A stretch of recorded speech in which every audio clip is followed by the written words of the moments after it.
नमस्कार दोस्तों, good morning, Ram Ram, जय श्री राम। सभी दोस्तों को प्रणाम। दोस्तों, आज है महेश वर्णवाल सर की भारत की भूगोल देखेंगे, डिस्कस करेंगे कंप्लीट। और यह बुक जो UP triple SC PAT, okay, चाहे रेलवे एनटीपीसी या कहें कोई पुलिस एग्जाम का या कहें यूपीपीसीएस और आरओ एआरओ, सभी एग्ज़ामों के लिए यह बुक काफ़ी इम्पोर्टेंट होती है। अगर आप इस बुक का 2 से 3 बार रिवीजन कर लेंगे तो 70% क्वेश्चन मिलने की उम्मीद रहती है। और आप सभी को मालूम है कि महेश वर्णवाल सर की बुक्स बहुत इंपॉर्टेंट होती है, ज्योग्राफी से खासकर, है ना। तो आइए स्टार्ट करते हैं। इंडियन ज्योग्राफी, भारत का भूगोल, और यह संपूर्ण बुक्स आपको मिलेगी। आप देखते रहिए इत्मीनान से, बहुत आराम पूर्वक देखिएगा, ठीक है। और अगर आपको पसंद आए तो लाइक करो और एक कमेंट ज़रूर करना, ठीक है। तो देखिए, भारत का भूगोल, ओके। सामान्य परिचय सबसे पहले, बहुत इम्पोर्टेंट है, ना। तो भारत किस गोलार्ध में स्थित है? तो किस में है? उत्तरी पूर्वी गोलार्ध में, ठीक है। भारत किस गोलार्ध में अवस्थित है? तो उत्तरी पूर्वी गोलार्ध में है, ठीक है। आइए देखते हैं। अब यहाँ पर ये देखना पड़ेगा हम लोगों को कि देखो, ये रहा अफगानिस्तान। भारत और अफगानिस्तान की जो सीमा रेखा है वो 106 किलोमीटर की बाउंड्री लगती है, ठीक है। और ये आपका क्या है? ये 37 डिग्री 6 मिनट इंदिरा कॉल उत्तरी बिंदु, ये उत्तरी बिंदु है, ठीक है। ये आपका लद्दाख है, ओके। अब ये भारत चीन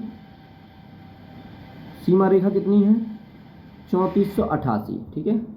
3323 पाकिस्तान की है, भारत पाकिस्तान। ये गुजरात गौहरमौता सुदूर पश्चिमी बिंदु से कहते हैं, जिसकी माप कितनी है? 68 मिनट 7 डिग्री, ओके। पूर्व पश्चिम विस्तार। इधर अरब सागर है, ये तट रेखा लगी हुई है, ये टोटल क्या है? तट रेखा। ये देखो, उत्तर से मतलब कहें तो कश्मीर से कन्याकुमारी तक की दूरी 3214 किलोमीटर है, जो कि उत्तर दक्षिण विस्तार है, ठीक है।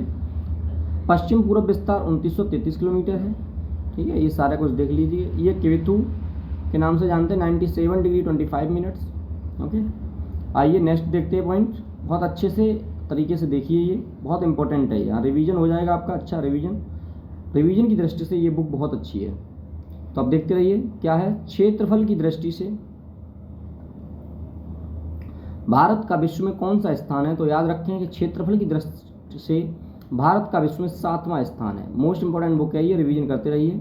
अगर आपको ये लगे कि मैं धीरे स्लो बोल रहा हूँ तो आप 1.25 1.5 पे कर लीजिएगा, वरना मैं यही कहूँगा कि देखो, एक सामान्य आवाज़, सामान्य स्पीड, सामान्य ही तरीके से सुना जाए तो मोस्ट वेलकम रहता है, मोस्ट अच्छे से दिमाग में बैठने की चीज़ें रहती हैं, ठीक है। तो देखिए, भारत का भूभाग का विस्तार पूर्व से पश्चिम 2933 किलोमीटर। मैंने क्या बताया था?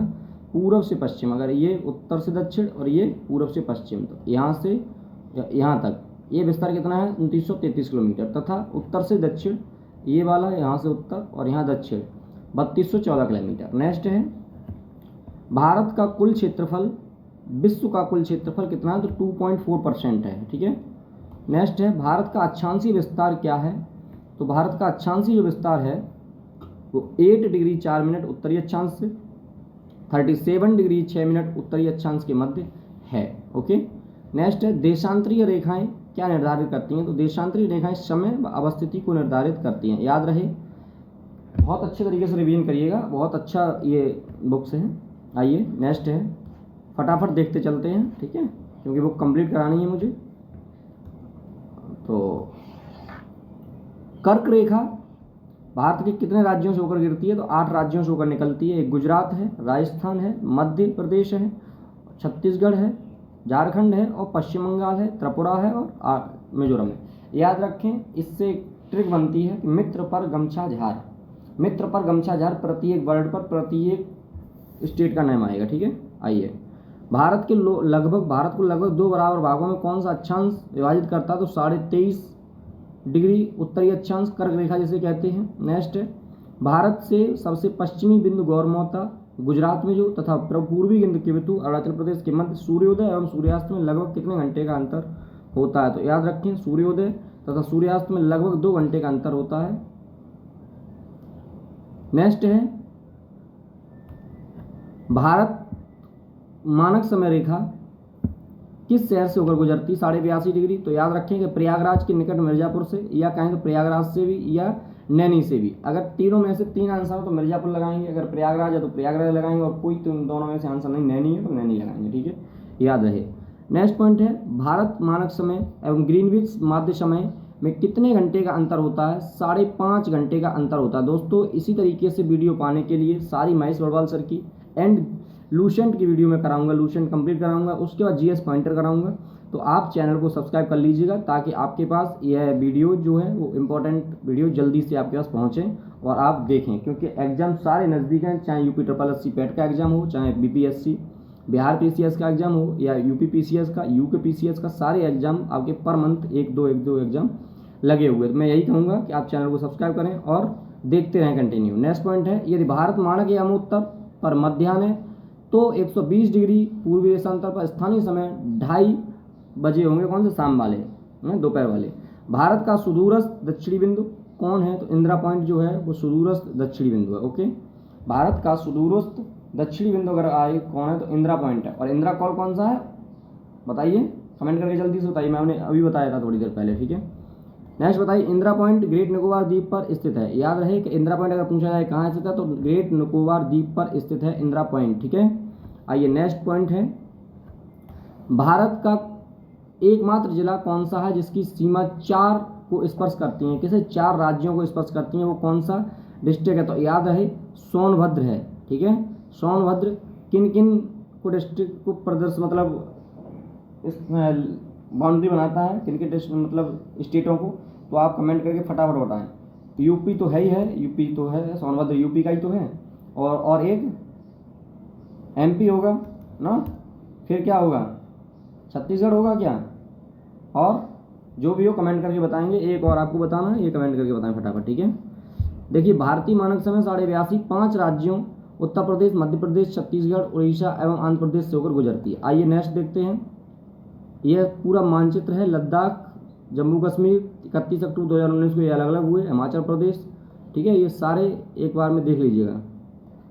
आइए पढ़ेंगे दादरा व नगर हवेली तथा दमन द्वीप का विलय, ये पढ़ेंगे। ठीक है, इसका विलय कब हुआ? अभी तो हुआ जल्दी में, तो देखते हैं।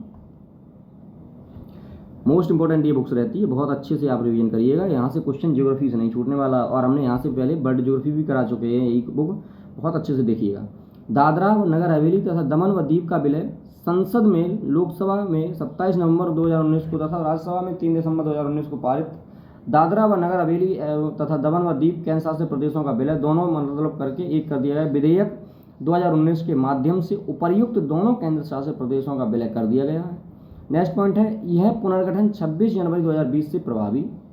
अब नए केंद्र शासित प्रदेशों का नाम दादर व नगर हवेली तथा दमन व दीव होगी और इसकी राजधानी दमन होगी। ठीक है, आइए देश के चतुर्दिक अंतिम सीमा बिंदु देखेंगे। जो अभी हमने मैप में देखे वो अब हम यहाँ देखने की कोशिश करेंगे। ठीक है, तो उत्तरतम जो बिंदु है वो इंदिरा कॉल है। ओके, जो कि लद्दाख में है। ठीक है, और दक्षिणतम जो बिंदु है वो है इंदिरा पॉइंट, वो कि ग्रेट निकोबार में है। याद रखें दोस्तों बहुत अच्छे से, जो उत्तरतम बिंदु है वो इंदिरा कॉल है जो कि लद्दाख में है। दक्षिणतम बिंदु ग्रेट पॉइंट इंदिरा पॉइंट है, यह ग्रेट निकोबार द्वीप में है। पश्चिमी बिंदु जो है वो गौर माथा है। क्या है? गौर माथा है, यह ग्वार मोती गुजरात में है। पूर्वी बिंदु किविथू है, अरुणाचल प्रदेश में है। क्लियर? मुख्य भूमि का दक्षिणतम बिंदु कन्याकुमारी 8 डिग्री 4 मिनट उत्तरी अक्षांश तमिलनाडु। याद रहे। अब देखिए हिमालय की पर्वत श्रेणियों का उत्तर से दक्षिण क्रम, देखो कितना इंपॉर्टेंट है, ये काफ़ी इंपॉर्टेंट है। दक्षिण से उत्तर से दक्षिण, तो सबसे ऊपर काराकोरम, लद्दाख, जास्कर, पीर पंजाब और शिवालिक। यह क्या है? हिमालय की प्रमुख पर्वत श्रेणी है जो कि ऊपर से नीचे मतलब उत्तर से दक्षिण है। ठीक है, अब आइए नेक्स्ट पॉइंट को देखते हैं। नेक्स्ट है भारतीय मानक समय रेखा एवं कर्क रेखा एक दूसरे को छत्तीसगढ़ में काटती है। ठीक है, अब नेक्स्ट पॉइंट है भारत की मुख्य भूमि की तटीय लंबाई कितनी है? तो भारत की जो मुख्य भूमि की तटीय लंबाई वो 6100 किलोमीटर है। नेक्स्ट है, म्यांमार की सर्वाधिक सीमा किस भारतीय राज्य को स्पर्श करती है? तो म्यांमार की सर्वाधिक जो सीमा है वो अरुणाचल प्रदेश को स्पर्श करती है। ठीक है। जनसंख्या की दृष्टि से भारत का विश्व में कौन सा स्थान है? तो यह दूसरा स्थान है। ठीक है, जनसंख्या की दृष्टि से, लेकिन मुझे याद आ गया अब प्रथम स्थान हो गया है। ठीक है, क्योंकि चीन पीछे हो गई है। नेक्स्ट आइए, असम की सीमा कुल कितने राज्यों एवं केंद्र शासित प्रदेशों से लगती है? तो 7। ठीक है, असम की सीमा कुल कितने राज्यों एवं केंद्र शासित प्रदेशों को स्पर्श करती है? तो 7। नेक्स्ट है, रॉस द्वीप, नील द्वीप और हॉवलॉक द्वीप का परिवर्तित नाम क्या है? तो याद रखें, नेताजी सुभाष चंद्र बोस द्वीप, शहीद द्वीप एवं स्वराज द्वीप। रॉस द्वीप का जो नाम है वह है नेताजी सुभाष चंद्र बोस, नील द्वीप, शहीद द्वीप, हैवलॉक द्वीप, स्वराज द्वीप। ओके। नेक्स्ट पॉइंट है दोस्त आपके लिए, भारत किस जल संधि द्वारा श्रीलंका से पृथक होता है? तो दोस्त, भारत जो है वो पाक जल डमरू मध्य के द्वारा श्रीलंका से अलग होता है। ठीक है, कंप्लीट वीडियो को देखिएगा, देखो कितना फायदा इससे होता है, कितना मतलब आपकी पढ़ाई में हेल्प होती है, पूरा रिवीजन हो जाएगा जियोग्राफी, इंडियन जियोग्राफी। भारत का कौन सा राज्य 3 ओर से बांग्लादेश की सीमा से घिरा हुआ है? तो याद रहे, भारत का जो त्रिपुरा राज्य है वो तीनों ओर से बांग्लादेश की सीमा से घिरा हुआ है। ठीक है, आइए सबसे पहले अब देखेंगे इंपॉर्टेंट चैनल्स। ठीक है, तो इंपॉर्टेंट चैनल्स क्या है? 9 डिग्री चैनल्स क्या कहता है कि 9 डिग्री चैनल कहता है कि लक्षद्वीप और मिनिकॉय के मध्य हैं हम। 9 डिग्री चैनल कहता है कि भैया हम लक्षद्वीप और मिनिकॉय के मध्य हैं। वहीं पे 8 डिग्री चैनल कहता है कि दोस्त हम तो मालदीव और मिनिकॉय के मध्य रहते हैं। अच्छा, अब आया बात महान चैनल या कहें तो ग्रेट चैनल। इसने कहा अरे नहीं भाई, हम कहाँ रहते हैं, मुझसे भी तो पूछ लो। तो ये कह रहा है कि सुमात्रा जो कि इंडोनेशिया और निकोबार के मध्य हैं, इंडोनेशिया और अंडमान निकोबार के मध्य सुमात्रा पे हम रहते हैं, ग्रेट या महान चैनल। अब चिल्ला चिल्ला के बोल रहा है पाक स्ट्रेट, है ना, जो कि जल डमरू मध्य है ना। पाक स्ट्रेट क्या कहता है? अरे यार, सब लोग अपने आपस में बातें पकाए पड़े हो। भारत और श्रीलंका के मध्य तो मैं ही बंटवारा करता हूँ, मैं कहाँ रहता हूँ कि भारत और श्रीलंका के मध्य। ठीक है, वहीं पे बात आती है माहिम क्रिक की, एक पतली सी निवेश का, जो कि मुंबई में है। ठीक है, अब कच्छ की खाड़ी, कच्छ की खाड़ी कहाँ पे है? ये पश्चिमी गुजरात में है। ठीक है, और खंबात की खाड़ी कहाँ पे है? ये पूर्वी गुजरात, नर्मदा और ताप्ती का मुहाना। याद रखिए, खंबात की खाड़ी जो है, gulf of Khambhat, gulf of Kutch, ये इंपॉर्टेंट है।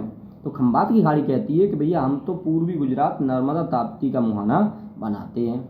वहीं पे एक सागर है, उसका नाम है लक्षद्वीप। लक्षद्वीप ये कहता है कि नहीं नहीं नहीं भाई, हम तो लक्षद्वीप और मालाबार तट के मध्य में रहते हैं। अब सब में इनमें बतकई हो रही है अच्छे से, और तब तक मन्नार की खाड़ी बोल रही है कि अरे पगलो, कि दक्षिण पश्चिम तमिलनाडु और श्रीलंका के मध्य तो मैं ही निवास करती हूँ। समझ में आया? इस तरीके से बहुत चीज़ें ये हैं। कोको स्ट्रेट, कोको द्वीप, एक सेकंड, इसका पॉइंट हो रहा, हाँ ये रहा, कोको स्ट्रेट, कोको द्वीप उत्तरी और अंडमान के मध्य है। ठीक है, सॉरी। दक्कन पास क्या कहता है अब यहाँ पे कि दक्षिणी अंडमान और लघु अंडमान के मध्य में। अच्छा, आप चिल्ला चिल्ला के बोला कि 9 डिग्री ने भी बता दिया, 8 डिग्री ने भी बता दिया, सबने बता दिया, हमसे किसी ने नहीं पूछा 10 डिग्री बोल रहा है। तो यह रहता है अंडमान और निकोबार के मध्य। ठीक है, तो ये इंपॉर्टेंट चीज़ें थी। ये चैनल काफ़ी, कभी तो वन लाइनर में पूछ लिया जाता है, जैसे छोटे एग्जाम हैं यूपी ट्रिपल एससी पैट का या पुलिस का या छोटे मोटे जो भी एग्जाम, SSC 10+2 का एग्जाम, इससे तो वन लाइनर पूछ लिया जाता है। बट समीक्षा अधिकारी, PCS का कोई भी स्टेट का एग्जाम, इसमें मैचिंग के थ्रू पूछ लिया जाता है। ठीक है, तो इस तरीके से हमें तैयार करनी है चीज़ें। अब देखो, हम देखेंगे जो देश हैं और भारत की अंतर्राष्ट्रीय सीमा की लंबाई एवं उनसे संबंधित कौन कौन से राज्य सटे हुए हैं। आप ये जानो, ज्योग्राफी की धड़कन है ये, भारत के भूगोल की धड़कन है, क्योंकि देश को पहचानना हमें ज़रूरी है, उनसे लंबाई कितनी लगी हुई है भारत की वो भी पहचानना ज़रूरी है, और किस रेखा का क्या नाम है, और उनसे सटे कितने हमारे भारत के राज्य हैं, मोस्ट इम्पॉर्टेंट है। तो सबसे पहले हम देखेंगे बांग्लादेश। ठीक है, तो बांग्लादेश को देखेंगे तो बांग्लादेश कह रहा है कि हम किस से अपनी सीमा साझा करते हैं, हमारा कौन फ्रेंड है, तो रेड क्लिफ रेखा तो इसका नाम है इस रेखा का। दूसरी चीज़ 4,096.7 किलोमीटर की यह सीमा साझा करता है भारत के साथ में। सबसे ज़्यादा अगर क्वेश्चन आता है कौन करता है तो बांग्लादेश करता है, और सबसे कम अगर आए तो अफगानिस्तान करता है। ठीक है, तो बांग्लादेश सबसे ज़्यादा करता है। भारत के जो 5 स्टेट हैं वो बांग्लादेश से सीमा साझा करते हैं, वो कौन कौन से हैं, तो इसमें आप देख सकते हैं पश्चिम बंगाल, मेघालय, मिजोरम, त्रिपुरा और असम। बांग्लादेश से सीमा साझा करने वाले भारत के राज्य पश्चिम बंगाल, मेघालय, मिजोरम, त्रिपुरा और असम, याद रखें। चाइना जो है वो 3488 किलोमीटर की सीमा बनाती है। मैकमोहन रेखा इसका नाम है। 5 स्टेट इससे भी सीमा साझा करते हैं, जो कि लद्दाख है, हिमाचल प्रदेश है, उत्तराखंड है, सिक्किम है, अरुणाचल प्रदेश है। याद रहे लद्दाख यूनियन टेरिटरीज है, वहीं पे हिमाचल प्रदेश, उत्तराखंड, सिक्किम और अरुणाचल प्रदेश यह स्टेट हैं। ठीक है, अगर इस तरीके से क्वेश्चन आए तो इस पर भी ध्यान देना। अब बात आती है हमारे पड़ोसी मुल्क पाकिस्तान की, है ना, तो ये 3323 किलोमीटर की सीमा बनाता है इंडिया से, और इसका नाम है रेड क्लिफ रेखा। यह 5 स्टेट से भी यह भी बनाता है, जो कि 3 स्टेट तो इम्पोर्टेंट ही हैं, कौन कौन से, गुजरात, राजस्थान और पंजाब। उसके बाद union territory Jammu Kashmir and Ladakh है। ठीक है, अब आती है बात नेपाल। नेपाल क्या है, तो 1751 किलोमीटर सीमा साझा करता है। इसमें भी 5 राज्य सीमा साझा करते हैं, उत्तर प्रदेश, बिहार, पश्चिम बंगाल, सिक्किम और उत्तराखंड। एक भी इसमें ऐसा राज्य नहीं है जो यूनियन टेरिटरी हो। नेपाल जो है वो उत्तर प्रदेश, बिहार, पश्चिम बंगाल और सिक्किम और उत्तराखंड से सीमा साझा करता है। याद रहे इसमें क्वेश्चन बहुत इंपॉर्टेंट तरीके से आते हैं, आप लोग 2 से 3 बार देखिएगा, स्क्रीनशॉट ले लीजिएगा, चाहे अपने नोटबुक में लिख लीजिएगा, इंपॉर्टेंट रट लीजिएगा। अब बात आती है भूटान की। भूटान के साथ 4 स्टेट सीमा साझा करते हैं, वो स्टेट हैं पश्चिम बंगाल, सिक्किम, अरुणाचल प्रदेश और असम। अफगानिस्तान के साथ 106 किलोमीटर की भारत सीमा साझा करता है, जो कि डूरन रेखा इसका नाम है, और एक स्टेट यूनियन टेरिटरी है लद्दाख, बहुत थोड़ी सी सीमा साझा करता है ऊपर जाके। तो याद रहे 7 कंट्री भारत के साथ सीमा साझा करते हैं। अब आ जाती है बात जल की तरफ से, तो देखो एक मालदीव है और एक है श्रीलंका, यह भी सीमा साझा भारत के साथ करते हैं। किस तरीके से, जल स्थल से।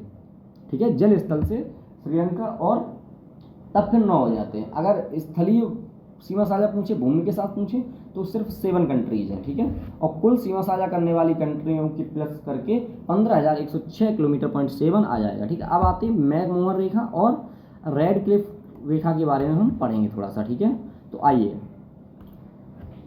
मैकमोहन रेखा जो है वो अंग्रेजों के शासन के दौरान भारत व चीन के मध्य उत्तर पूर्व में यह सीमा रेखा 27 अप्रैल 1914 को निर्धारित की गई थी, जिसे मैकमोहन रेखा कहा गया है। इसका नामकरण सर हेनरी मैकमोहन के नामकरण द्वारा 1914 में शिमला समझौता के दौरान हुआ था। रेड क्लिफ रेखा क्या है, विभाजन के पश्चात 17 अगस्त 1947 को भारत व पाकिस्तान के मध्य निर्धारित की गई सीमा रेखा रेड क्लिफ रेखा के नाम से जानी जाती है। बॉर्डर कमीशन के द्वारा इस कमीशन के अध्यक्ष सर सिरिल रेडक्लिफ थे, इन्हीं के नाम पर रेडक्लिफ रेखा का नाम पड़ा गया है। काराकोरम श्रेणी को उच्च एशिया की रीढ़ के नाम से भी जाना जाता है। याद रहे, अगर आपसे पूछ लिया जाए कि उच्च एशिया की रीढ़ किसे कहते हैं, तो काराकोरम श्रेणी को कहते हैं दोस्त। ठीक है, अब आते हैं नेक्स्ट पेज पर।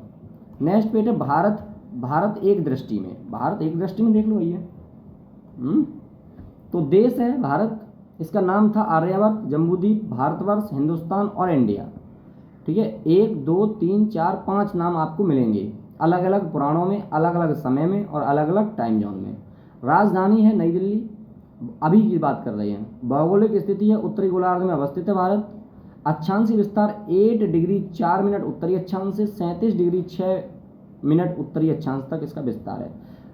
और वहीं पर अगर देशांतरी स्तर की बात की जाए, देशांतरी विस्तार की अगर बात की जाए, तो 68 degree 7 minutes and 97 degree 25 minute पूर्वी देशांतर है। ठीक है, ज्यामितीय आकार चतुष्कोणीय, ज्यामितीय आकार चतुष्कोणीय। तो मानक समय 82.5 डिग्री पूर्वी देशांतर। इलाहाबाद के समीप मिर्जापुर का समय ग्रीनविच माध्य समय से 5.5 घंटा मिनट आगे है। 82.5 पूर्वी देशांतर भारत के 5 राज्यों से होकर गुजरती है। याद है, जैसे कर्क रेखा 8 राज्यों से होकर गुजरती है, यह समय 5 राज्यों से होकर गुजरता है, जिसमें उत्तर प्रदेश, मध्य प्रदेश, छत्तीसगढ़, उड़ीसा एवं आंध्र प्रदेश से। अब इसका भौगोलिक विस्तार देखेंगे हम। लंबाई उत्तर से दक्षिण 3214 किलोमीटर, चौड़ाई पूर्व से पश्चिम 2933 किलोमीटर। ठीक है, स्थलीय सीमा 15,106.7 किलोमीटर, जलीय सीमा 7516.6 किलोमीटर, प्रादेशिक जल सीमा समुद्र तट से 12 मील तक संलग्न क्षेत्र प्रादेशिक जल सीमा से आगे 24 मील दूरी, ठीक है, याद रहे। अनन्य आर्थिक क्षेत्र संलग्न क्षेत्र से आगे 200 समुद्री मील तक। जलवायु मानसूनी जलवायु, अब देखो ये क्या है, प्रादेशिक जल सीमा हम 12 समुद्री मील तक होती है, उसके बाद संलग्न 24, उसके बाद संलग्न क्षेत्र से मतलब ये सब का अधिकार होता है यहाँ पे 200 समुद्री मील तक। जलवायु मानसून जलवायु है, क्षेत्रफल 32,87,263 किलोमीटर है। विश्व के कुल क्षेत्रफल का 2.4% है। विश्व में स्थान 7वां है। कुल जनसंख्या इतनी है देखिए, और अब तो 140 से ऊपर पहुंच गई है। याद रखिए जनसंख्या की दृष्टि भारत अब प्रथम स्थान पर आ गया है, द्वितीय स्थान पर चीन पहुंचा है। आगे देखते हैं पुरुष जनसंख्या महिला जनसंख्या, ये कभी पूछा नहीं जाता लेकिन याद रखें आप लोग। शहरी जनसंख्या लिंगानुपात, ये सभी याद रहे, ठीक है। एक सेकेंड, आइए अब इधर देखते हैं कुल साक्षरता, तो 74.04%, ओके। पुरुष साक्षरता 82 और महिला साक्षरता 65, इतना याद है। अनुसूचित जाति जनसंख्या इतनी है, अनुसूचित जनजाति इतनी है। राज्य 28 है, केंद्र शासित प्रदेश 8 है। पर्वतीय क्षेत्र का विस्तार इतना 10.7% और पहाड़ी क्षेत्र का विस्तार 18.6%। पठारी क्षेत्र का विस्तार है 27.7%। मैदानी क्षेत्र का विस्तार है 43%। बहुत अच्छी इंपॉर्टेंस है, कंप्लीट बुक को देखिएगा, आपके एग्जाम में बहुत ज़्यादा हेल्प होगी। कर्क रेखा पर स्थित 8 राज्य कौन कौन सी हैं, तो गुजरात है, ठीक है, कौन कौन सा, गुजरात है, राजस्थान है, मध्य प्रदेश है, छत्तीसगढ़ है, झारखंड है, पश्चिम बंगाल है, त्रिपुरा और मिजोरम है। ये क्या है, कर्क रेखा पर स्थित 8 राज्य हैं जो भारत के वो स्थित हैं। नेक्स्ट पॉइंट है समय रेखा पर स्थित 5 राज्य, उत्तर प्रदेश, मध्य प्रदेश, छत्तीसगढ़, उड़ीसा और आंध्र प्रदेश। अंतर्राष्ट्रीय सीमा से संलग्न राज्य एवं केंद्र शासित प्रदेश 18 हैं।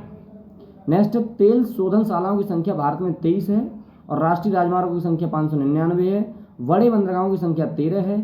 राष्ट्रीय पशु बाघ है, ठीक है, राष्ट्रीय पशु क्या, बाघ है, जिसका वैज्ञानिक नाम टाइग्रेस है, याद रखिए, पैंथेरा टाइग्रेस। राष्ट्रीय विरासत पशु हाथी है। राष्ट्रीय पक्षी मोर है, जिसका पावो क्रिस्टिस वैज्ञानिक नाम है। राष्ट्रीय वृक्ष बरगद है, ओके, और राष्ट्रीय पुष्प कमल है। और राष्ट्रीय चिन्ह जो है वो अशोक स्तंभ है। राष्ट्रीय गान जनगण मनगण, ये सबको आपको मालूम होगा। राष्ट्रीय गीत वंदे मातरम, राज्य की भाषा हिंदी। राष्ट्रीय लिपि देवनागरी। राष्ट्रीय वाक्य सत्यमेव जयते, मुंडकोपनिषद में लिखा गया है। राष्ट्रीय ध्वज तिरंगा। राष्ट्रीय नदी गंगा। राष्ट्रीय जलीय जीव गंगा डॉल्फिन। ये सब आपको मालूम, इसलिए थोड़ा तेजी में बता दिया हमने, ठीक है। पुडुचेरी का भौगोलिक विस्तार तमिलनाडु, कराईकल, केरल, माहे एवं आंध्र प्रदेश राज्यों में स्थित है। याद रखें कि पुडुचेरी एक तमिलनाडु कराईकल डिस्ट्रिक्ट में है, केरल माहे डिस्ट्रिक्ट में एवं आंध्र प्रदेश यमन राज्य में स्थित है, ठीक है। आइए भौतिक विभाजन देखेंगे, इंपॉर्टेंट है ये भी चैप्टर्स, काफ़ी भी सारे चैप्टर्स इंपॉर्टेंट है, बस आप बहुत अच्छे तरीके से देखते रहिए।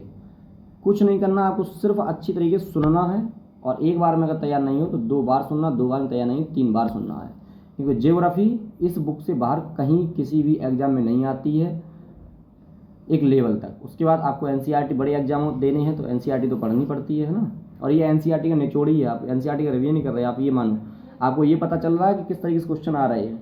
नेक्स्ट है भारतीय उपमहाद्वीप मूलतः किस भूखंड का भाग है, तो गोंडवाना। और अगर भाई वीडियो सही लग रही है, थोड़ी सी भी अगर मेरी मेहनत को आपको लग रहा है तो चैनल को अवश्य सब्सक्राइब करें, अपने दोस्तों के साथ शेयर करने की कृपा करें, ठीक है।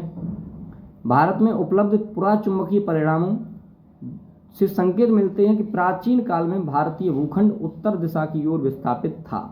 भौतिक विभाजन में अगर देखा जाए तो भारतीय उपमहाद्वीप मूल किस भूखंड का भाग है, तो याद रखें गोंडवाना भूखंड का भाग है। नेक्स्ट है भारत में उपलब्ध पुराचुंबकीय परिणामों से संकेत मिलते हैं कि प्राचीन काल में भारतीय भूखंड उत्तर दिशा की ओर विस्थापित हुआ। तो इसका मतलब क्या, अफ्रीका के दक्षिण अफ्रीका में मिला हुआ था, ये आपने देखा हो, पढ़ा हो एनसीईआरटी में, ठीक है। नेक्स्ट है भूगर्भिक रचना की दृष्टि से भारत को 3 भागों में विभाजित किया गया है। एक तो हिमालय का पर्वतीय क्षेत्र में विभाजित कर दिया गया, दूसरा उत्तर का मैदानी भागों में, और तीसरा दक्षिण का प्रायद्वीपीय पठार में। मध्य प्रदेश के बाद जो छत्तीसगढ़ के बाद भी अगर आप देखा जाए, अमरावती, हैदराबाद, कर्नाटक और केरल, तमिलनाडु, यह सारा दक्षिणी प्रायद्वीपीय पठार है, प्रायद्वीपीय भारत है या दक्षिणी भारत है, ठीक है। उत्तर का मैदानी पर्वत यूपी एमपी तक आता है, और इधर बिहार, ठीक है, इधर राजस्थान और गुजरात तक रहता है। और हिमाचल प्रदेश हिमालय पर्वतीय क्षेत्र आप समझ ही रहे हैं, कंप्लीटली, ठीक है। आइए नेक्स्ट पॉइंट को देखते हैं। सबसे पहले देखें हिमालय के समानांतर संरचनात्मक भाग, तो इसमें कौन कौन से हैं वो देखते हैं। ट्रांस हिमालय, तिब्बत का क्षेत्र, वृत्त हिमालय या महान हिमालय, लघु हिमालय या मध्य हिमालय, और बाह्य हिमालय या उप हिमालय या शिवालिक हिमालय भी कहते हैं। देखो मोस्ट इंपॉर्टेंट है, यहाँ से क्वेश्चन बहुत तरीके से आते हैं, छूटने वाला क्वेश्चन नहीं है, ये मेरी गारंटी है, आप ये देख लेना। तो हिमालय का निर्माण समानांतर वलय श्रेणियों से हुआ है, याद रखें, जो हिमालय का निर्माण हुआ है वो समानांतर वलय श्रेणियों से हुआ है। इनमें प्राचीनतम श्रेणी कौन सी है, तो बृहत हिमालय है। कौन सी है, बृहत हिमालय है, प्राचीनतम श्रेणी बृहत हिमालय है। याद रहे, उत्तर भारत में उप हिमालय क्षेत्र के सहारे विस्तारित समतल मैदान को क्या कहा जाता है, तो भाई साहब भावर कहा जाता है, ठीक है। उप हिमालय क्षेत्र के सारे विस्तारित समतल मैदान को क्या कहा जाता है, तो भावर कहा जाता है। आइए नेक्स्ट देखते हैं, हिमालय का पर्वतीय प्रदेश कौन सा है, तो शिवालिक है, ठीक है। हिमालय का पर्वतीय प्रदेश कौन सा है, तो शिवालिक है। नेक्स्ट पॉइंट है, शिवालिक शैल समूह के दक्षिण में स्थित भावर क्षेत्र किस संरचना का उदाहरण है, तो गिरपदीय का स्थिति का, ठीक है। शिवालिक श्रेणी की औसत ऊंचाई कितनी है, तो 600 से 1200 मीटर। नेक्स्ट, लघु हिमालय किन श्रेणियों के मध्य स्थित है, तो याद रखें लघु हिमालय, महान हिमालय और शिवालिक श्रेणियों के मध्य स्थित है। याद रखें कि लघु हिमालय जो है वो महान हिमालय और शिवालिक हिमालय के मध्य स्थित है लघु हिमालय। नेक्स्ट पॉइंट है, हिमालय की नवीनतम पर्वत श्रेणी को क्या कहा जाता है, तो याद रखें हिमालय की नवीन पर्वत श्रेणी को शिवालिक कहते हैं, ठीक है। नवीन पर्वत श्रेणी को क्या कहते हैं, तो शिवालिक कहते हैं। नेक्स्ट है, नर्मदा एवं ताप्ती नदियों के मध्य कौन सी पर्वत श्रेणी स्थित है, तो याद रखें नर्मदा एवं ताप्ती नदियों के मध्य कौन सी पर्वत श्रेणी है, तो सतपुड़ा पर्वत श्रेणी, यह आपके एमपी और किस बॉर्डर में आती है, बताएं कमेंट करके, ठीक है। नर्मदा एवं ताप्ती नदियों के मध्य कौन सी पर्वत श्रेणी है, तो सतपुड़ा श्रेणी है, सतपुड़ा श्रेणी है। याद रखें कि नर्मदा, कई बार क्वेश्चन पूछा इसलिए मैं रिवीजन कर बार बार मतलब दोहरा रहा हूँ चीज़ों को। नर्मदा एवं ताप्ती नदियों के मध्य कौन सी पर्वत श्रेणी स्थित है, तो सतपुड़ा श्रेणी है, ठीक है। आइए नेक्स्ट पॉइंट को देखते हैं। यहीं पे विश्व की सर्वाधिक तीव्र ढाल वाली चोटी राकापोशी लद्दाख श्रेणी में स्थित है, याद रख ले। फिर आइए, हिमालय की सबसे ऊंची पर्वत श्रेणी कौन सी है, तो याद रखें कि हिमालय की सबसे ऊंची पर्वत श्रेणी है वो हिमाद्री या बृहत हिमालय है, ठीक है। हिमाद्री या बृहत हिमालय है। हिमालय की सबसे ऊंची पर्वत श्रेणी कौन सी है, तो हिमाद्री या बृहत हिमालय है। नेक्स्ट है, बृहत हिमालय की औसत ऊंचाई कितनी है, तो 6100 मीटर है। याद रखें कि जो बृहत हिमालय है या ग्रेट हिमालय कहते हैं, इसकी औसत ऊंचाई कितनी है, तो 6100 मीटर है। नेक्स्ट पॉइंट है, पीर पंजाल, क्या है, पीर पंजाल श्रेणी किस राज्य में अवस्थित है, तो याद रखें कि पीर पंजाल श्रेणी जम्मू कश्मीर में स्थित है। क्या है भैया, कि जम्मू कश्मीर में पीर पंजाल श्रेणी स्थित है या अवस्थित है। नेक्स्ट पॉइंट है, पूर्वी हिमालय की तुलना में पश्चिमी हिमालय में ट्री लाइन की ऊंचाई कम है। दोस्त बहुत अच्छे से बारीक तरीके से सोचिए कि पूर्वी हिमालय जो है उसकी तुलना में पश्चिमी हिमालय, ठीक है, ट्री लाइन की ऊंचाई कम है, थोड़ी सी कम है पश्चिमी हिमालय, ठीक है। आइए नेक्स्ट है, उत्तराखंड के पाताल तोड़ कुएं किस भाग में पाए जाते हैं, तो याद रखें जो उत्तराखंड में पाताल तोड़ कुएं हैं वो तराई भाग में पाए जाते हैं, ठीक है। याद रहे दोस्त, अक्साई चीन किस क्षेत्र का भाग है, तो याद रहे लद्दाख का भाग है अक्साई चीन, जो कि चीन के साथ में जो 1962 का युद्ध हुआ था उस समय उसने ले लिया था ना। अक्साई चीन किस क्षेत्र का भाग है, तो लद्दाख। अब आइए, पश्चिमी हिमालय प्रदेश के प्रमुख प्राकृतिक संसाधन क्या है, तो याद रखें बहुत इंपॉर्टेंट है, पश्चिमी हिमालय प्रदेश के प्रमुख प्राकृतिक संसाधन वन है, वन, ठीक है। आइए नेक्स्ट पॉइंट को देखते हैं। अच्छा ये बताइए, भारत की प्राचीनतम पर्वत श्रृंखला कौन सी है, तो सबको पता होगा अरावली, जो कि राजस्थान से दिल्ली कटक तक स्थित है, ठीक है, अरावली।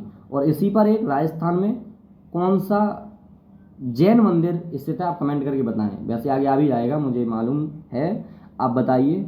और सबसे ऊंची चोटी का क्या नाम है और कितनी ऊंची चोटी है, ये कमेंट करके आप बताइए, ठीक है। नेक्स्ट पॉइंट है, अरावली श्रेणियों की अनुमानित आयु कितनी है, तो 600 से 570 मिलियन वर्ष। नेक्स्ट है, माउंट एवरेस्ट को नेपाल में सागरमाथा के नाम से जाना जाता है, याद रखें। नेक्स्ट पॉइंट है, अरावली किस प्रकार की पर्वत श्रेणी है, तो याद रखें अवशिष्ट पर्वत है, क्योंकि अब ये अवशिष्ट के रूप में बचा हुआ है, ठीक है। बहुत बूढ़ा हो गया है यह पर्वत और बहुत बड़ा है पर्वत ये। दक्षिण भारत की सबसे ऊंची चोटी कौन सी है? तो याद रखें कि जो दक्षिण भारत की सबसे ऊंची चोटी है वो अनाईमुडी है, जिसकी ऊंचाई 2695 मीटर है, केरल। अच्छा, आपको एक बार बता रहा हूँ मैं कि हमने आज से 7-8 महीने पहले इसी एग्जाम विद ASM चैनल पर हमने पूरा भारत की ज्योग्राफी, मतलब इंडियन ज्योग्राफी बोर्ड पर मार्कर के साथ पूरे मैप बनाते हुए पूरा बताया है, हिमालय से लेकर कन्याकुमारी तक, ठीक है। पूरा कौन सी चोटी कहाँ पर स्थित है बना बना के, कौन सी रिवर कहाँ से निकलती है, कहाँ से जाती है, कौन सा पर्वत, कौन सा पठार, सब कुछ बताया गया है। अगर आप उसे पढ़ना चाहते हैं तो बहुत छोटी छोटी मिनट्स की वीडियोज हैं वो, और 30 से 32 वीडियो हैं, पूरा इसी में एग्जाम विद ASM प्लेलिस्ट में पड़ी हुई है, भारत का भूगोल नाम से। आप एक बार उसे जाके अगर रिवीजन कर लें और ये पढ़ लें तो मेरी गारंटी किसी भी एग्जाम में, चाहे UPSC का ही एग्जाम क्यों ना हो, प्री एग्जाम में ज्योग्राफी से कोई क्वेश्चन नहीं छूटने वाला है, ठीक है। तो फिलहाल आइए इसका रिवीजन करते हैं हम लोग। दक्षिण भारत की सबसे ऊंची चोटी कौन सी है? तो अनाईमुडी 2695 किलोमीटर, जो कि केरल में स्थित है, ठीक है। नेक्स्ट पॉइंट है, नीलगिरी पर्वतमाला का विस्तार किन राज्यों में है? तो नीलगिरी जो पर्वतमाला है उसका विस्तार तमिलनाडु एवं केरल में है, ठीक है। नेक्स्ट पॉइंट है, महाराष्ट्र एवं कर्नाटक के मध्य स्थित पश्चिमी घाट को क्या कहते हैं? तो महाराष्ट्र और कर्नाटक के मध्य स्थित पश्चिमी घाट को कोंकण तट कहते हैं। क्या कहते हैं? कोंकण तट कहते हैं। आइए, इलायची की पहाड़ियों किन राज्य के मध्य सीमा बनाती हैं? तो तमिलनाडु एवं केरल में। याद रखें कि इलायची की जो पहाड़ियाँ हैं वो किन राज्यों के मध्य सीमा बनाती हैं? वो केरल एवं तमिलनाडु के मध्य। याद रखें, सेवराय पहाड़ियाँ किस राज्य में स्थित है? तो तमिलनाडु में, ठीक है। सेवराय की जो पहाड़ियाँ हैं वो तमिलनाडु में स्थित है। नेक्स्ट है, पूर्वी घाट और पश्चिमी घाट परस्पर नीलगिरी पहाड़ियों पर मिलते हैं। जो पूर्वी घाट है और पश्चिमी घाट है वो परस्पर किसमें? नीलगिरी पहाड़ियों पर मिलते हैं। नेक्स्ट है, भारत की सर्वोच्च पर्वत चोटी कौन सी है? K2 गॉड ऑस्टिन 8611 किलोमीटर, ठीक है। अब देखिए, भारत की यह सारे पामीर घाट है ना, हिंदुकुश श्रेणी, नंगा पर्वत, लद्दाख, नंदा देवी, ये सब कुछ इसमें दिया गया है, ठीक है। अरावली देखो ये रही आपकी, राजमहल पहाड़ियाँ, सब कुछ ये दिया गया है। एक बार बहुत अच्छे तरीके से देखते चलें, देखिए थोड़ा थोड़ा स्क्रीनशॉट ले लें और देखते चलें। लाओ, हम ही थोड़ा बता दे रहे हैं ना। ये देखिए, नंदा देवी, धौलागिरी, अन्नपूर्णा, माउंट एवरेस्ट, इसकी ऊंचाई देखते चले, साथ साथ मकालू, कंचनजंगा, ठीक है, और नामचा पर्वत। डफला पहाड़ियाँ ये देखो, मेकिर पहाड़ियाँ ये, पटाईगुम्ब ये, नागा पहाड़ियाँ ये, योशाई पहाड़ियाँ ये, गारो, खासी, जयंतिया, ये देखो इस तरीके से विस्तृत है यहाँ, ठीक है। घाघरा नदी ये रही, उत्तर भारत का विशाल मैदान ये होता है, राजमहल पहाड़ियाँ ये रहीं, और यहाँ देखेंगे अरावली श्रेणी, और यह सिंधु, झेलम, चिनाब, रावी, सतलज, ठीक है। पीर पंजाल, धौलाधर, शिवालिक, ये सारी श्रेणियाँ। ऊपर देखें गॉडविन ऑस्टिन है, कुनलुन है, काराकोरम है। इस तरीके से कंप्लीट करके देखिएगा इसे, ठीक है, बहुत अच्छे तरीके से देख लो। आइए, आधा भारत ले लिया इसमें, अब आधा यहाँ से ले लीजिए, ठीक है। यहाँ पे देख लो, गिर पर्वत कहाँ पर है, कलाई सुबाई कहाँ पर है, कल सुबाई, महाबलेश्वर, लक्षद्वीप, नीलगिरी पहाड़ियाँ, पालाघाट, ठीक है। ये पश्चिमी घाट, पालाघाट, थालघाट, भोरघाट, कर्नाटक, कृष्णा, गोदावरी, जवादी, नल्लामला, ये सब कुछ देख लीजिएगा आप एक बार, और दोनों के स्क्रीनशॉट ले लिए होंगे आपने, ठीक है। अब आइए नेक्स्ट,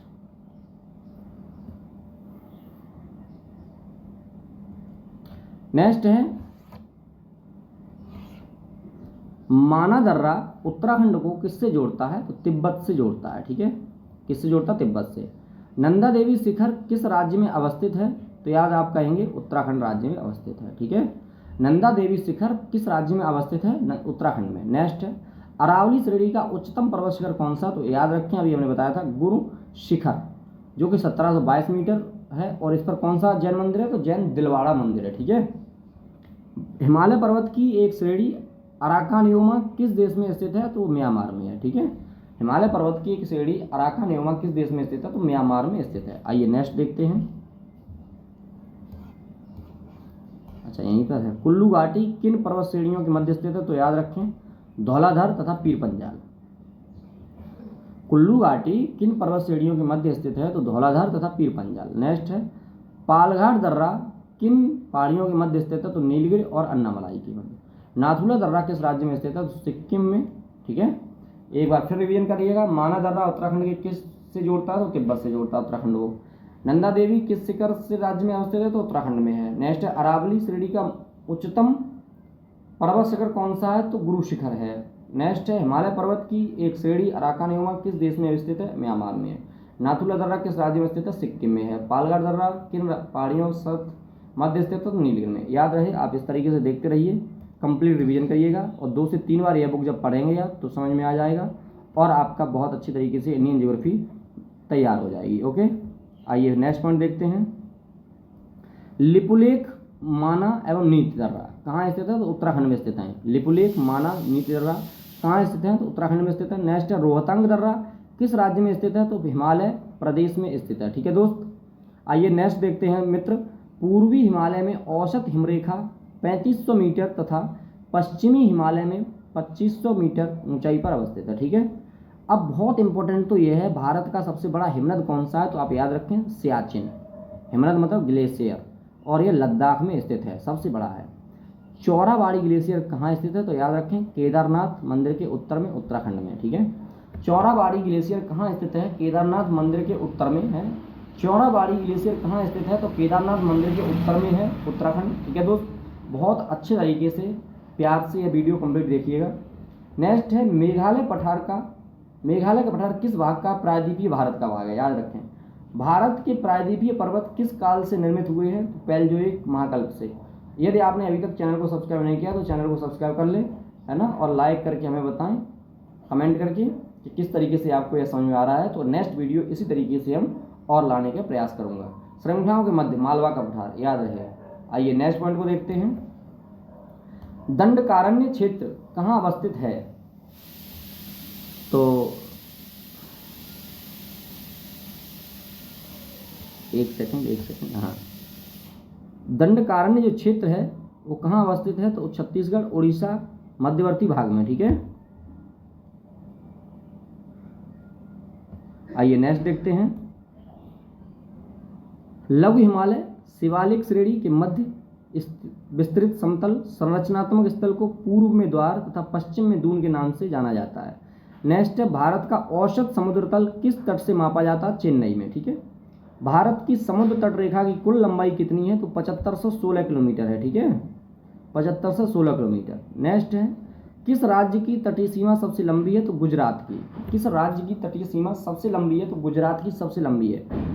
ठीक है, भारत के कितने राज्य समुद्रीय तटरेखा से संलग्न है? तो 9 राज्य तथा 4 केंद्र शासित प्रदेश हैं। याद रखें।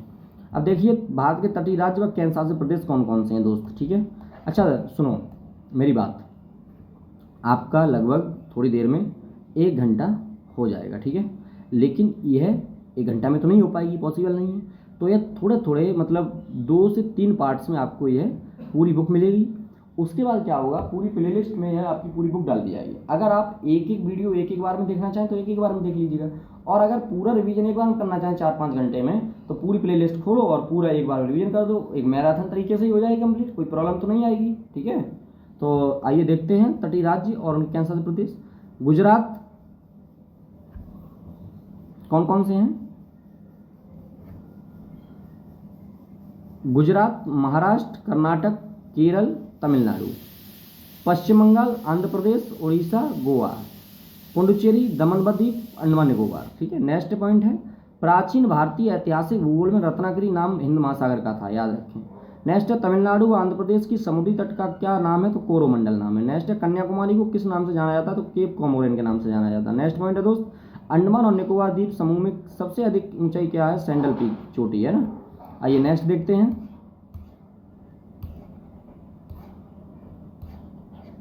नेक्स्ट है अंडमान निकोबार।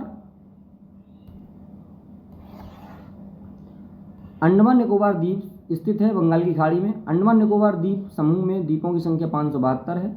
10 डिग्री चैनल किन 2 द्वीपों को अलग करता है? तो अंडमान निकोबार द्वीप को अलग करता है।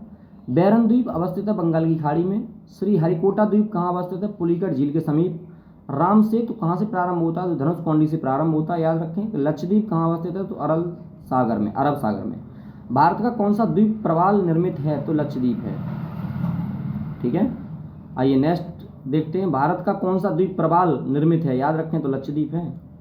नेक्स्ट है मिनिकॉय द्वीप भारतीय तटरेखा के सुदूरवर्ती द्वीप की श्रेणी में आता है।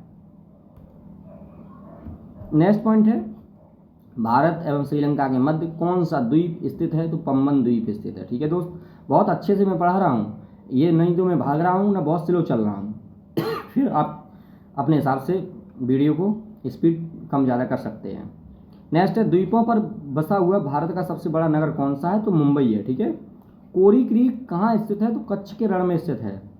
सर क्रीक विवाद किन दो देशों के मध्य है? तो भारत एवं अफगानिस्तान। नेक्स्ट है, बुर्जिल बनिहाल दर्रे किस पर्वत श्रेणी में स्थित है? तो पीर पंजाल में। ठीक है। आइए हिमालय के कुछ ऊंचे शिखर देखते हैं।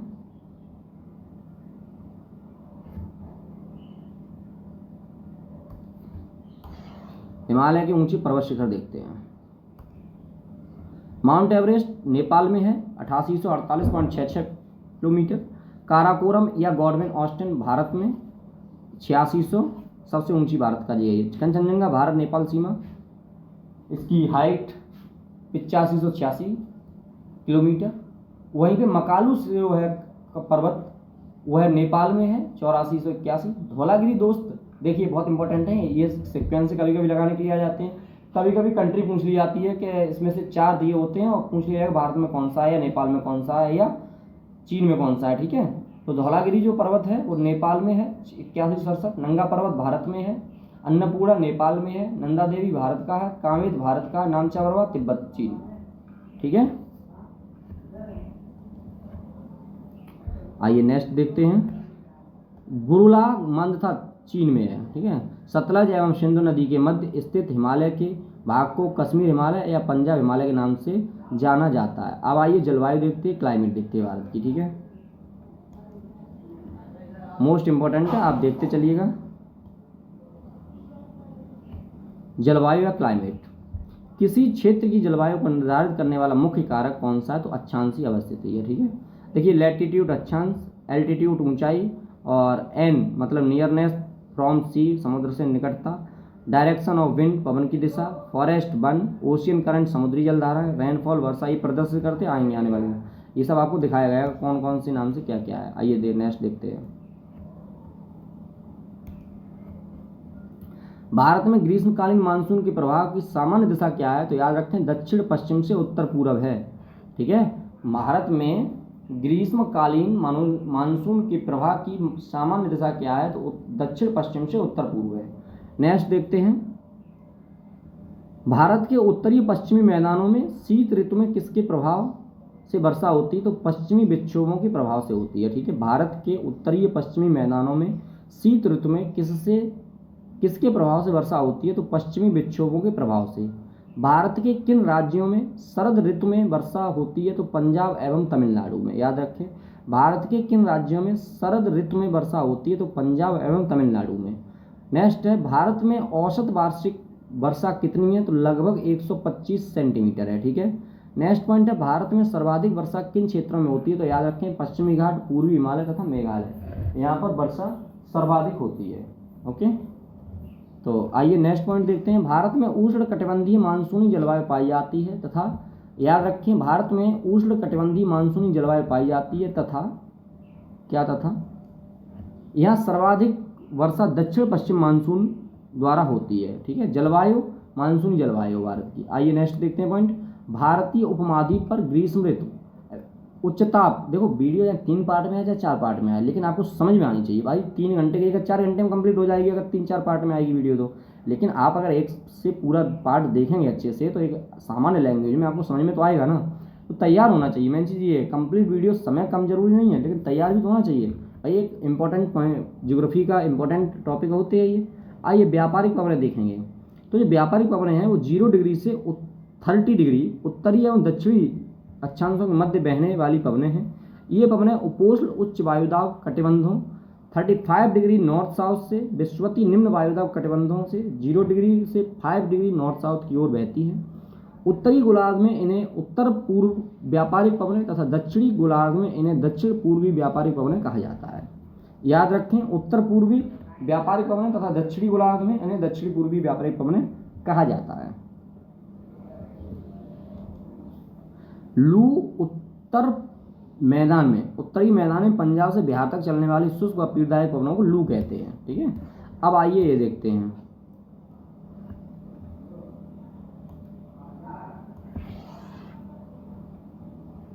पश्चिम बंगाल और असम में ग्रीष्म ऋतु में चलने वाली पवनों को स्थानीय भाषा में क्या कहते हैं? तो काल वैसाखी तथा चाय वर्षा कहते हैं। ओके। भारत में सबसे कम वर्षा वाला स्थान कौन सा है? तो लेह है। ठीक है। नेक्स्ट पॉइंट है दोस्त, कोपेन ने वर्ष 1918 में विश्व की जलवायु को कितने वर्गों में विभाजित किया? तो 5 वर्गों में। जलवायु निर्धारण के आधार वार्षिक, मासिक, ये वनस्पति। आइए अब देखते हैं ये सब। कोपेन की योजना के अनुसार, ठीक है, तो लघु शुष्क ऋतु वाची मानसून जलवायु, यह AMW गोवा के दक्षिण में, भारत का पश्चिमी तट। शुष्क ग्रीष्म ऋतु AS तमिलनाडु का कोरामंडल। ये सब तैयार करो, ये देख लीजिएगा, 1 मिनट पढ़ लीजिएगा। ओके। यह संकेत हैं, वर्ण संकेत से भी क्वेश्चन आता है, इसीलिए। ठीक है। राजस्थान और पश्चिम, यह देखो अधिकतर ये UPSC में आए हुए क्वेश्चन है। ठीक है। आइए नेक्स्ट देखते हैं।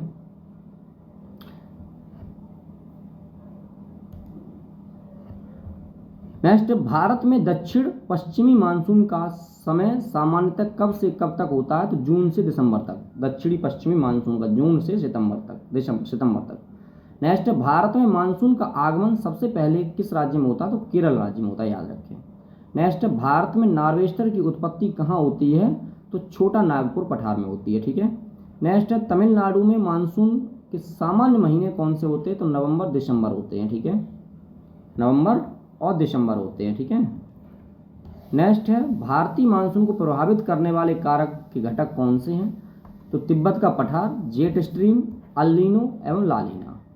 याद रहे, उत्तरी पूर्वी मानसून से सबसे अधिक वर्षा प्राप्त करने वाला राज्य कौन सा है? उत्तरी पूर्वी मानसून में सबसे अधिक वर्षा किसमें होती है? तमिलनाडु में होती है। ठीक है। याद रहे, भारत के किन क्षेत्रों में औसत वार्षिक वर्षा 200 मिलीमीटर होती है? तो जम्मू कश्मीर, पश्चिमी राजस्थान में। ठीक है। नेक्स्ट पॉइंट है, अमृतसर एवं शिमला लगभग एक ही अक्षांश पर स्थित है, किंतु उनकी जलवायु में भिन्नता है, उनकी ऊंचाई में भिन्नता है। ठीक है। इसलिए अमृतसर एवं शिमला। आइए नेक्स्ट देखते हैं।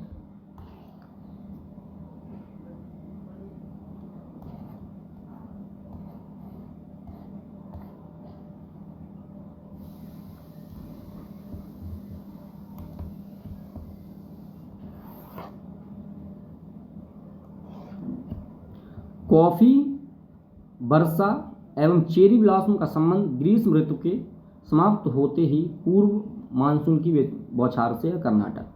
आम्र वर्षा किस राज्य में संबंधित है? तो केरल एवं तटीय कर्नाटक में। ठीक है। आइए नेक्स्ट देखते हैं। अच्छा, ये हो गया है ना? हाँ, ये हो गया है। तो आइए भारत वर्षा का वितरण देखते हैं। ठीक है। भारत में औसत वार्षिक वर्षा लगभग 111 सेंटीमीटर होती है, परंतु इसमें क्षेत्रीय भिन्नता पाई जाती है जो निम्नवत हैं। नंबर 1 देखेंगे, अधिक वर्षा वाले क्षेत्र पश्चिमी घाट, उत्तर पूर्वी के उप हिमालय क्षेत्र तथा मेघालय की पहाड़ियों पर अधिक वर्षा होती है। यहाँ वर्षा 200 सेंटीमीटर से अधिक होती है। खासी और जयंतिया पहाड़ियों के कुछ भागों में 1000 सेंटीमीटर से भी अधिक वर्षा होती है। ब्रह्मपुत्र घाटी तथा निकटवर्ती पहाड़ियों पर 200 सेंटीमीटर से कम वर्षा होती है। नेक्स्ट पॉइंट है, मध्यम वर्षा वाले क्षेत्र। तो मध्यम वर्षा वाले 2 क्षेत्र कौन से हैं? तो गुजरात के दक्षिणी भाग, पूर्वी तमिलनाडु, ओडिशा सहित उत्तर पूर्वी प्रायद्वीपीय झारखंड, बिहार, पूर्वी मध्य प्रदेश, उप हिमालय के साथ लगा हुआ गंगा का मैदान, ठीक है, कछार घाटी और मणिपुर में 100 से 200 सेंटीमीटर के बीच वर्षा होती है। तीसरा पॉइंट देखेंगे, न्यून वर्षा वाले। तो न्यून वर्षा में क्या आंसर आएगा? राजस्थान भी आ जाएगा इसमें। ठीक है। पश्चिमी उत्तर प्रदेश में बहुत कम वर्षा होती है, ये बोलता है। दिल्ली, हरियाणा, पंजाब, जम्मू कश्मीर, पूर्वी राजस्थान, गुजरात, दक्कन के पठार पर 50 से 100 सेंटीमीटर के बीच वर्षा होती है। अत्यल्प, बहुत कम मतलब वर्षा। प्रायद्वीपीय भारत के कुछ भागों में, विशेष रूप से आंध्र प्रदेश, कर्नाटक, महाराष्ट्र, वृष्टि छाया प्रदेश इसे कहते हैं। ठीक है। लद्दाख, पश्चिमी राजस्थान, अधिकतर भागों में 50 सेंटीमीटर से कम वर्षा होती है। नेक्स्ट है, जेट स्ट्रीम क्षोभ मंडल के मध्य अक्षांशों में धरातल से 12 किलोमीटर से पूर्वी दिशा में चलने वाली एक प्रवाह का नाम है। ठीक है। अब आता है मृदा। अब मृदा जो आपका यह चैप्टर है, यह जो टॉपिक, यहाँ से नेक्स्ट वीडियो आपको मिलेगी। ठीक है। और धीरे धीरे यह आपकी वर्ल्ड ज्योग्राफी कंप्लीट हो जाएगी, आपको प्लेलिस्ट पूरी मिल जाएगी और एक मर्ज वीडियो में भी मिल जाएगी। ठीक है। तो आपने अभी तक चैनल को सब्सक्राइब नहीं किया है तो चैनल को सब्सक्राइब करें, क्योंकि जो नेक्स्ट वीडियो आएगी वो आपके पास जल्दी से जल्दी पहुँचे और रिवीजन कर सकें। धन्यवाद दोस्तों।